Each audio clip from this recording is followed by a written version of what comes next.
E aí, como é que está? Vamos voltar para a segunda parte do vídeo, vamos contar. Eu quero detalhar, eu quero abrir um pouco mais aquele primeiro resumo que eu fiz. Eu queria voltar lá numa parte que me motivou muito. Na verdade, não me motivou, foi eu unir o útil ao agradável. Tá? O que acontece? Em 2015 eu ainda trabalhava na Josapar, só que a gente vinha enfrentando, eu acho, mais de um ano, uma situação de doença na família, entende? O vô estava muito doente, o vô teve 2 AVC, começou a desenvolver um Alzheimer, a situação estava meio complicada porque tipo, ele era muito difícil dentro de casa, a questão de cuidá-lo era muito complicada, era difícil de colocar alguém porque, cara, pessoas novas, a adaptação de uma pessoa de idade com um Alzheimer um pouco já desenvolvido, assim, rolando no corpo, a cabeça meio perdida.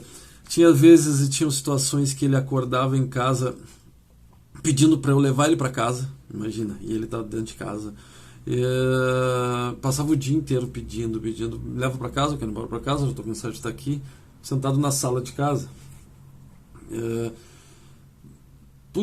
Situações complicadas, sabe? Tipo, esses bandidos. Tem uma situação muito bizarra, muito engraçada, porque tipo, a gente tem que entrar na situação, né? A gente tem que ter um pouco de percepção, um pouco de...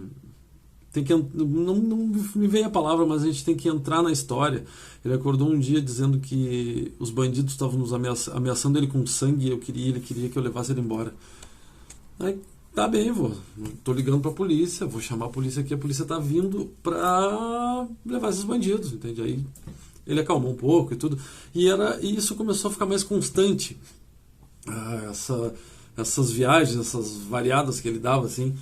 E aí eu comecei a cogitar a situação de largar o meu emprego e ajudar nos cuidados diários com o vô, entende? Eu não tinha Storm ainda, não tinha venda, não tinha nada, entende?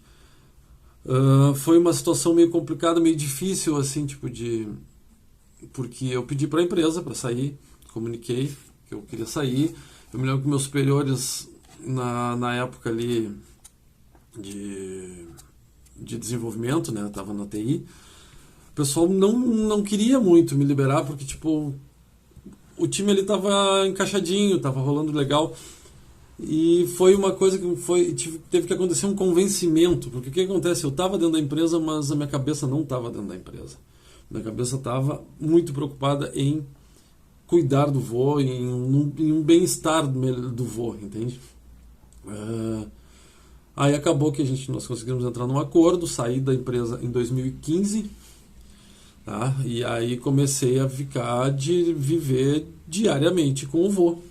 Só que eu precisava de uma renda, entende? O que eu vou fazer? E eu já tinha, desde 2014, eu já estava nesse processo de aprendizado, de ver como estampa uma camiseta, eu já tinha um pouco mais uma noção, mas eu não tinha uma venda, eu não tinha uma situação que pudesse me segurar financeiramente, entende? A única coisa que eu tinha era o acordo que eu fiz da empresa e um dinheiro que eu recebi, entende? Aprendi pra caramba, porque esse dinheiro aí eu gastei completamente errado, entende? Investi em algumas coisas que não deram certo, montei uma mini estrutura de estamparia no quarto, na dependência de empregadas do apartamento da avó, e era onde eu passava durante o dia. Eu acordava, saía de casa, vinha pro apartamento da avó e ficava o dia inteiro na estamparia, bolando coisas, criando, treinando, praticando, aprendendo como estampar uma camiseta e tentando vender, tentando criar uma identidade para a marca, tentando fazer ela ser vista, ser reconhecida. E tudo muito difícil, cara, muito difícil, porque tudo, que nem eu disse no vídeo, vai lá e faz, e a gente vai acertando no caminho. Eu só tinha vontade de fazer isso, aliada à necessidade de estar próximo do meu avô, dos meus avós, mas principalmente do vô, que estava doente e precisava de atenção. Eu lembro que, tipo, com o vô, eu criei assim, ele tomava muito remédio. Porque, na verdade, o vô teve uma situação de saúde. A gente sempre achou ele muito forte. Não, o vô é forte, ele se alimenta bem, ele come peixe, ele isso, aquilo, o vô é muito forte. Só que quando bateu uma doença, veio assim, ó, uma coisa puxou a outra. O vô ele foi pro hospital porque ele teve um AVC. Aí dentro do hospital ele começou a ter muita falta de ar, a gente não sabia o que que era, oxigenação tranquila, normal, e falta de ar, e bota o ventilador no meu rosto. A gente me lembra que a gente pegava o ventilador e botava na cara dele, assim, porque ele dizia que ele ia morrer de falta de ar. E aí nós fomos descobrir uma coisa que uma vez, aí, assim, do nada, cara, os médicos, o médico isso, o médico faz aquilo, mas ele tá bem, não sei o que que é. Eu lembrei que ele sempre fumou. Eu comprei aqueles adesivos de nicotina e colei no braço dele. Parou. Ele só... Essas faltas de ar, que tudo era tudo dependência do cigarro. Entende? E num chute, uma arriscada de comprar um adesivo de nicotina e colar no braço dele e conseguir descobrir o que estava causando a falta de ar. Só que o que acontece? Ele voltou para casa, ele tinha enfisema pulmonar, que fumou a vida inteira, o coração era grande, próstata mega aumentada, teve um AVC. Até ali ele ainda não estava, a gente não tinha desconfiado do Alzheimer, a gente não tinha noção disso. Mas ele voltou para casa, ele teve mais problemas, porque ele tinha um problema no intestino, que ele sangrava muito. Tanto que eu me lembro que a gente estava no apartamento, eu, a avó e a mãe, eu acho que era. Ele recém tinha voltado do hospital. E era um cheiro estranho. Eu até brinquei com ele, pô, vô, o que tu comeu? Tu tá estragado, né? Só que não era isso, cara. Era sangue. Quando ele foi levantar para ir no banheiro, a gente viu que a cama estava suja de sangue. E era sangue que vazava no intestino. É meio ruim de falar isso, mas... Era um sangue digerido, eles chamam de melena. O cheiro é absurdamente forte, muito ruim.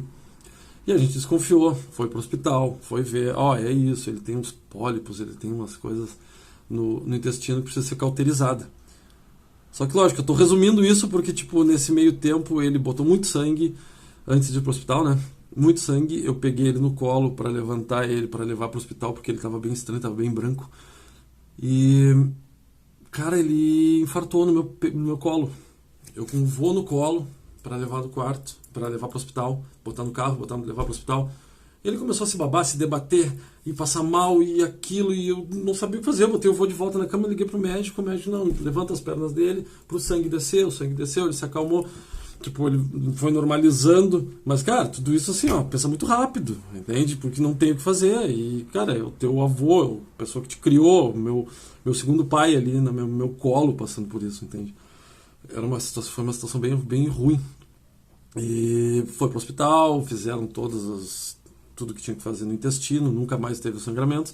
Mas o vô, eu contei tudo isso para chegar nessa parte, porque, tipo assim, o vô tomava muito medicamento, muito medicamento, e era muito difícil a gente organizar, porque quando eu dava os remédios, tudo ok, mas a avó já com idade também, e nem podia cobrar muito isso dela, ela se atrapalhava um pouco nos remédios. Aí eu criei uma metodologia de remédios aqui. Lógico que alguém já deve ter pensado nisso, mas aqui com o vô, e hoje eu faço isso com a avó, são potinhos, manhã, tarde e noite, que eu deixo manhã na cozinha, por causa do café da manhã, tarde na sala e noite do lado da cama deles. E dentro de cada caixinha dessas tem 7 pacotinhos, que são um pacote para cada dia da semana, e dentro de cada pacote tem a dose do dia. Então, para não dar confusão, vai lá, pega o saquinho, abre o saquinho, toma a dosezinha, devolve o saquinho para a caixinha e deu. Fechou. 7 dias eu renovo todas as caixinhas, reponho todo o estoque de remédio, assim vai. Porque isso começou com o vô, porque era muito remédio que ele tomava. Se não me engano, ele tomava uns 15 remédios. Era uma loucura. Mas tá, me aprofundei demais nisso, já fui longe demais nisso, porque é um período bem intenso, assim, sabe? Um período que me marcou muito e que me mudou muito também. Mas o que aconteceu? Em 2015 eu saí da Josapar. Em 2017 o vô faleceu. Foram 2 anos diariamente com ele, onde eu não me arrependo em momento algum de ter feito essas escolhas, porque eu pude passar esses 2 últimos anos da vida dele junto com ele. É lógico que eu vivenciei uma queda absurda de saúde, de consciência, de tudo nele. Eu acompanhei isso diariamente, todos os dias. E paralelo a isso, criando a Storm, entende? Então por isso que a Storm tem uma veia muito... Porque isso é muito meu. Uma veia muito preocupada com as pessoas, preocupada com o bem-estar, preocupada...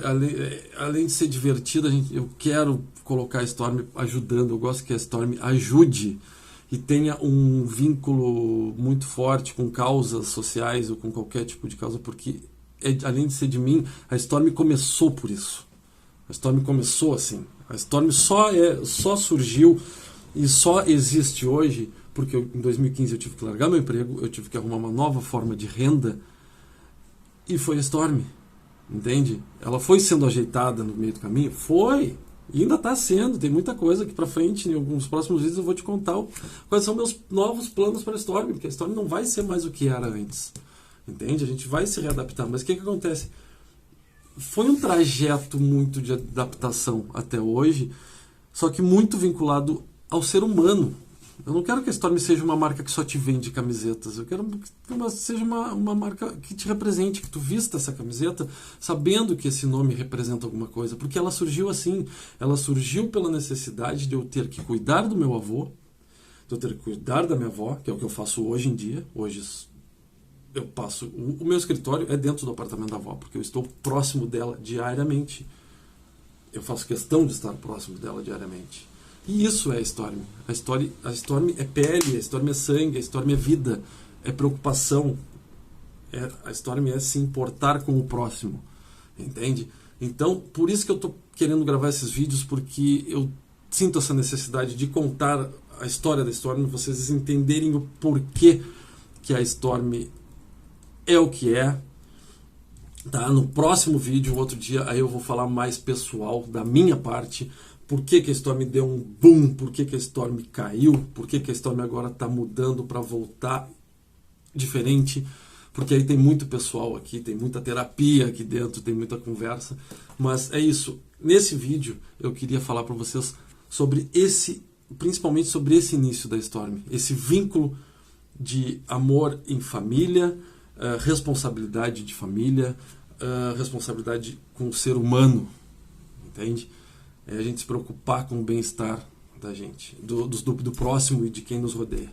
Tá bem? Então eu vou encerrando o vídeo aqui para não ficar muito longo. O próximo vai ser um vídeo mais João, entende? Falar mais de mim. Mas eu gostaria que vocês ficassem sabendo como foi o início da Storm. O início da Storm foi exatamente por isso. Entende? Por necessidade de cuidar de uma pessoa que cuidou de mim a vida inteira. Tá bem? Então se cuidem. Até o próximo vídeo. Beijão.